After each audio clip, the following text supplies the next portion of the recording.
Before we jump into today's upload, I was doing the live stream last night, and actually I'm recording this right after it. It's about 3:11 a.m.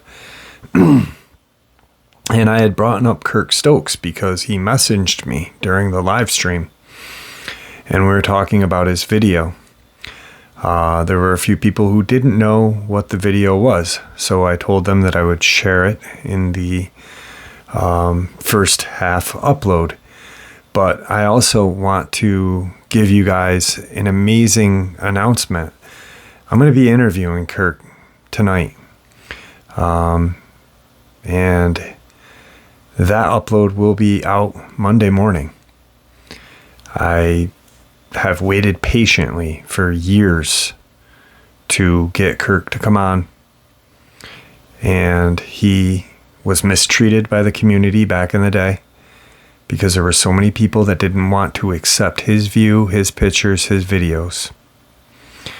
And now we have a community that does. We have a community that respects people. Well, at least on this channel. So here's that video and some amazing news. I cannot wait. Thanks, guys.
Well, greetings and salutations, everyone. I hope everyone is doing well today.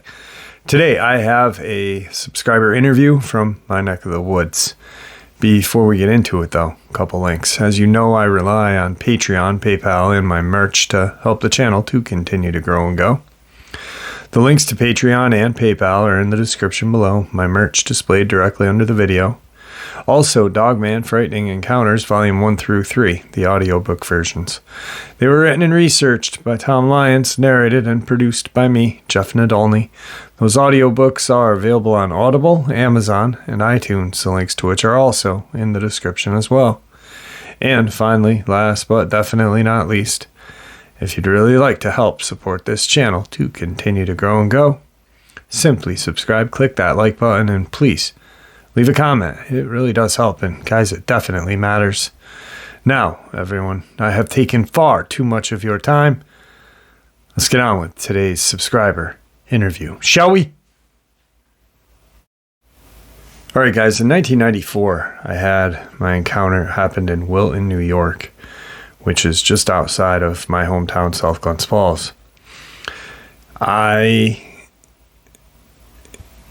If I were to stand in the exact location where I had my encounter and walk straight into the woods a quarter of a mile, and then turn facing north and walk straight through probably 5, maybe 10 miles in between there, probably 7.5, I'd guess, I would end up in the location that this subscriber is sharing his submission. The Adirondacks has had a long history of Bigfoot encounters. Multiple books around the Bigfoot. We have multiple names for it up here. At my Boy Scout camp growing up, we called it the Hairy H-Man. But there are also other cryptids. We have a creature that is very much like the Loch Ness Monster called Champ. We also have Dogman. And tonight's encounter, or today's encounter, is a subscriber interview sharing a Dogman encounter just outside of Lake George, New York. Once again, hometown. Let's get into it. All right, everybody. Today I have a subscriber who reached out to me. I was kind of amazed because he is from my neck of the woods up in the Adirondacks. Jason, how are you today? Doing good. Thanks for reaching out to me. I appreciate it. And thanks for taking some time out of your weekend to share the encounter with us.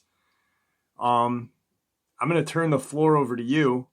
That way you can share your encounter with us. All right. Well, it was me and my mother and father.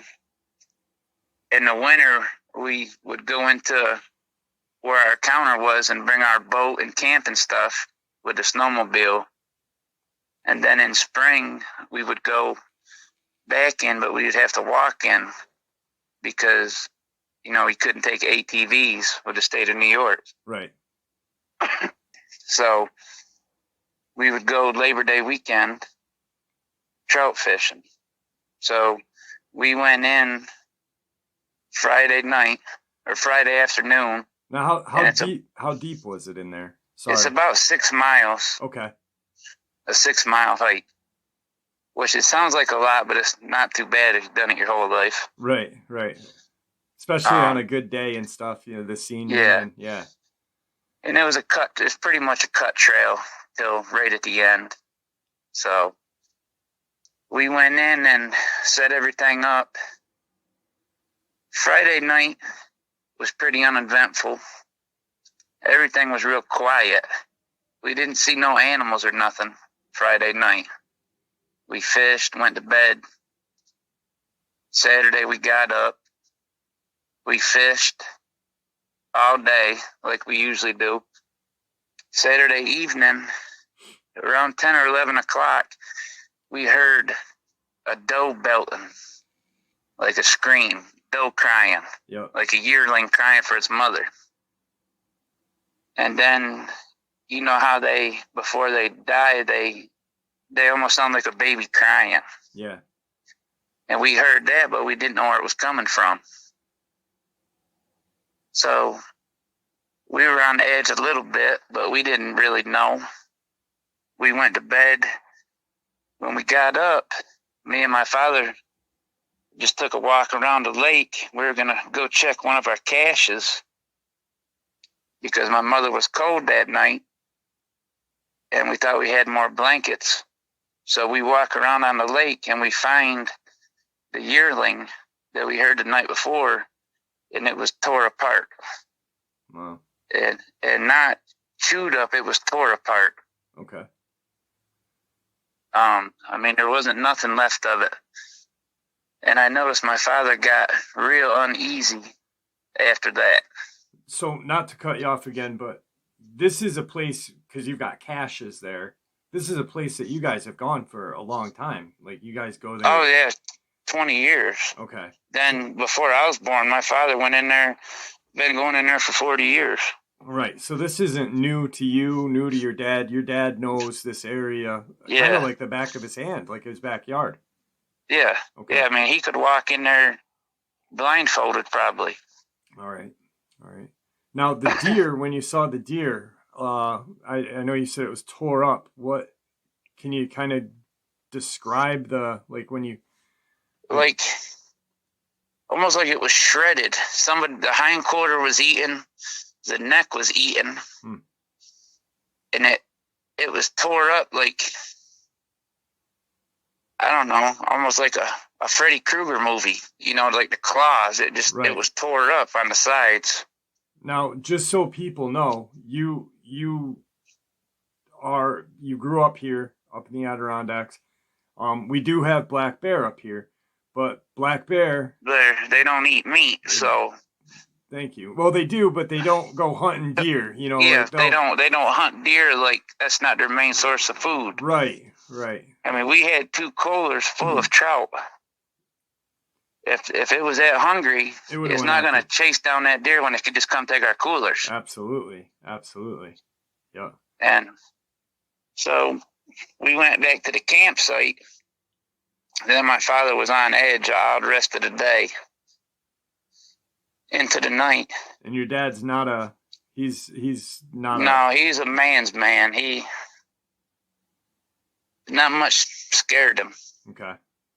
I mean, he's lived his whole life in the woods, so nothing in the woods scared him. And it was late that evening, 11 or 12. We kept hearing something walking around by our campsite. And I was in the tent by myself, and they were in another tent, and I could hear him talking a little. And then he come and got me up about 1 o'clock because we kept hearing something walking around the lake. And where we stayed, we were up on a ledge like 10 foot off the water, so we're kind of overlooking the lake. Okay. You know what I mean? Yeah.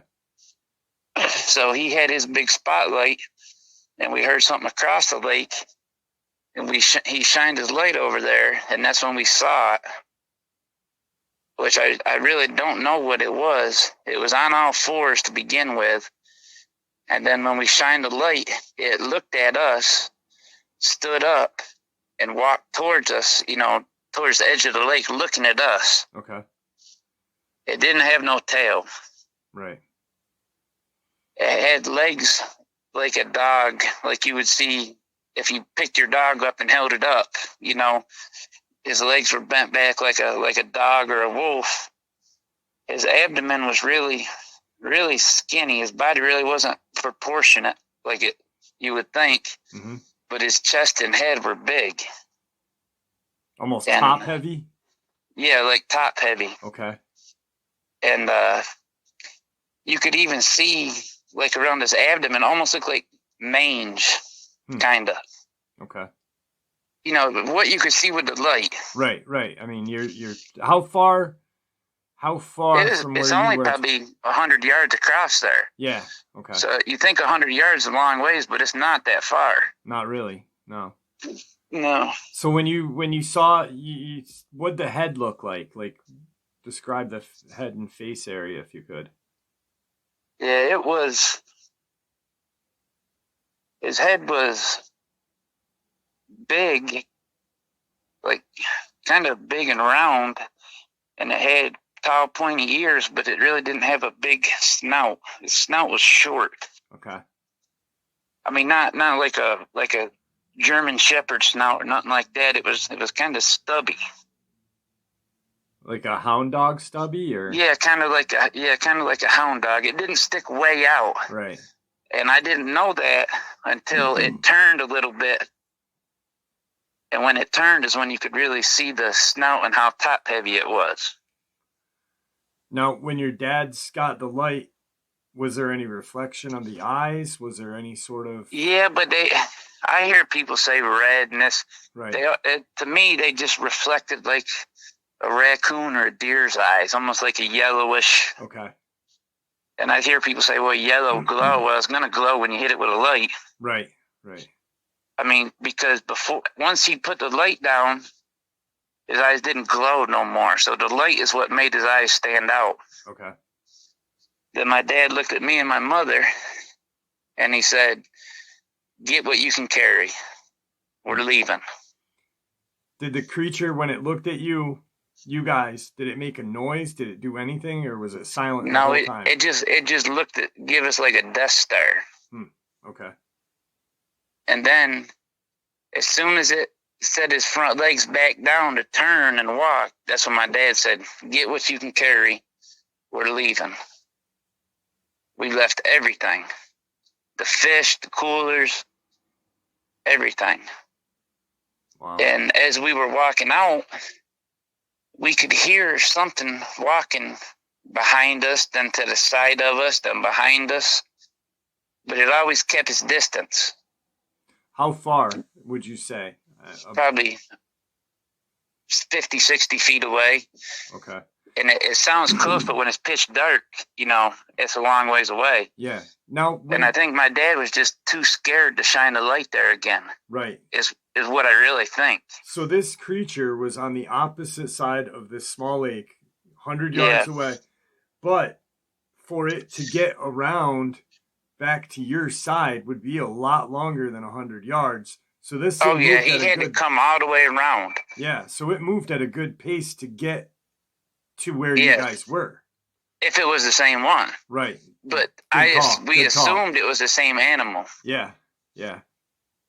So we get out to the parking, and where we parked the truck, it's just like a pull off. And we were backed in there, and we jumped in the truck, and we backed out towards the road. And when the lights shined back in where the trail was, you could see it standing there in the trees looking at us. And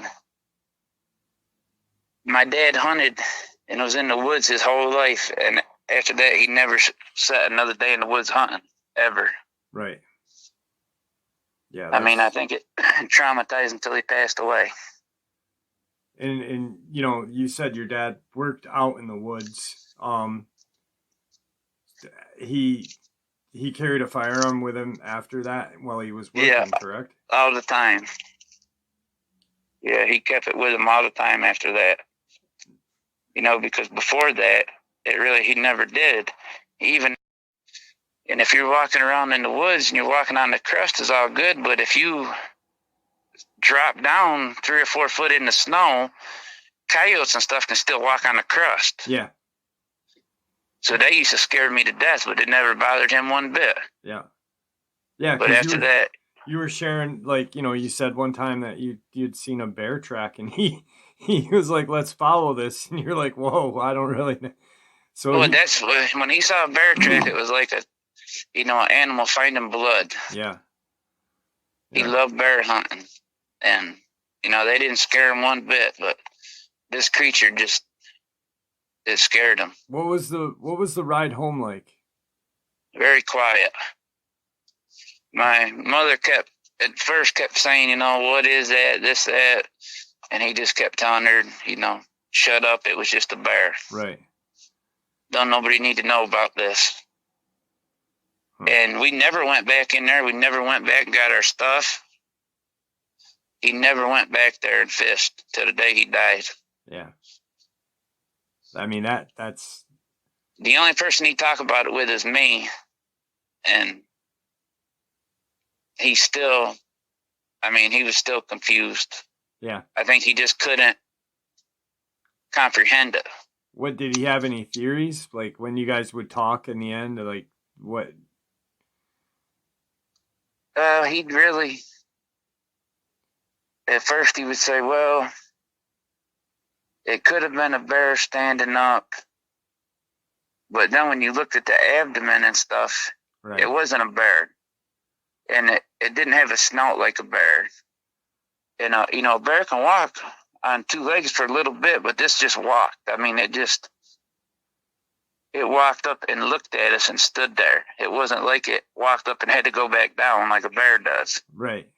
And it never went back down until it started to go away, because it could probably move faster on four legs. Because I think if it wanted to get us, it could have got us. Oh, easily, to get around that lake. Like when you shared how it came up to the lake, like a bear would walk on its hind legs for a couple feet and look more curious. Yeah, this didn't look curious. Stare, This thing gave you a death stare. That's not a bear. Yeah, if looks could kill. Yeah. I mean, and I think it just didn't want us there. Is the whole thing. Yeah. So. Yeah, that's definitely. Now, how close? We won't mention any towns. But what would be the closest populated? How close was the closest populated area? Probably big populated area, probably 25 minutes. Okay. But like small town, probably 10 or 15. Okay. But and I like upstate New York, it might be a little town here. Yeah. But then it's woods for 200 miles. Yeah. I know exactly where you're talking about, and it's very dense woods in that area as well. That's crazy. So. Well, I appreciate you letting me share my encounter. I appreciate you sharing it with me. I like you said, when you emailed me, you were like Adirondacks, and then I gave you a holler, and you're in a whole different state now. You're down south, but it's definitely neat to talk to somebody that's from my area that actually had an encounter with something very similar to what I saw. Just the way you explained how it moved and how odd it looked. I mean, when you first told me this story, I was like blown away. I mean, you could probably hear it in my voice, because I was just like, wait, what? So I appreciate you taking your time out of your day to share that with us. Really, really means a lot. So thank you. That's no problem. Do you have any kind of parting words for everybody? And do me a favor, don't hang up when we end the video or upload. Yeah. But do you have any parting words for everybody? Just pay attention when you're in the woods, and believing is seeing. I mean, you can criticize people if you've never seen something. But, I mean, I wouldn't criticize people, because one day you're going to be criticized. Yeah, absolutely. There's a statement that got sent to me, an encounter got sent to me the other day. And the end of the statement was, you don't have to believe in these things for these things to kill you. And that really kind of stuck with me, because you don't have to believe in them, but those of us who do know what's going to happen if you get caught by one. So. Yeah, I mean, I don't hunt no more. I haven't hunted in 20 years. Since that day? Yeah, since then I don't hunt. Yeah. I try not to go in the woods. And you're far away. You're far enough away. So you obviously, this thing messed you up that bad to where these things are everywhere in any kind of wooded area. Yeah, I mean, you don't never know. Yep.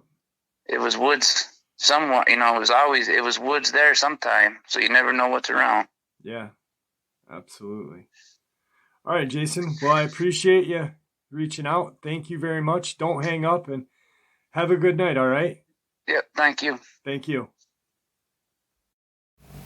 The other day when I talked about the LBL and why we seem to focus on just these certain locations that have one, maybe two historical encounters or experiences, attacks. I mean, we really can't even call it a historical attack, because there honestly is not even an article written up. They could have said this was done by some sort of animal, or a serial killer or something. Yet, Tony Aarons and Amber Miller, they have news proof that something horrendous attacked them and tore them apart. That's why I get like butthurt when it comes to constant channels focusing on these old experiences, when there's experiences happening on a daily basis. Adirondacks have a ton. Appalachia has a ton. The western states, southwestern, northwestern, Pacific, they all have a ton. And yet we focus, or some focus, on these just old experiences that have really nothing to learn from anymore, because they've been played out, and there's been so many attachments. Like one of those chain statements where I say, I have a chocolate chip cookie, and I tell that to one person, and that person tells it to another, and by the time we get 100 people out, it's something like, my friend sells cookies by the seashore with Bigfoot butter. You know what I mean? So, I don't know. I love this community and I love the research. I just don't like the fact that there are people in this community that spoil it for others. So, all right. With that, stay safe, stay healthy. May the Great Spirit watch over us all and guide us down that path that we call life. Thank you, everyone, for all of your support.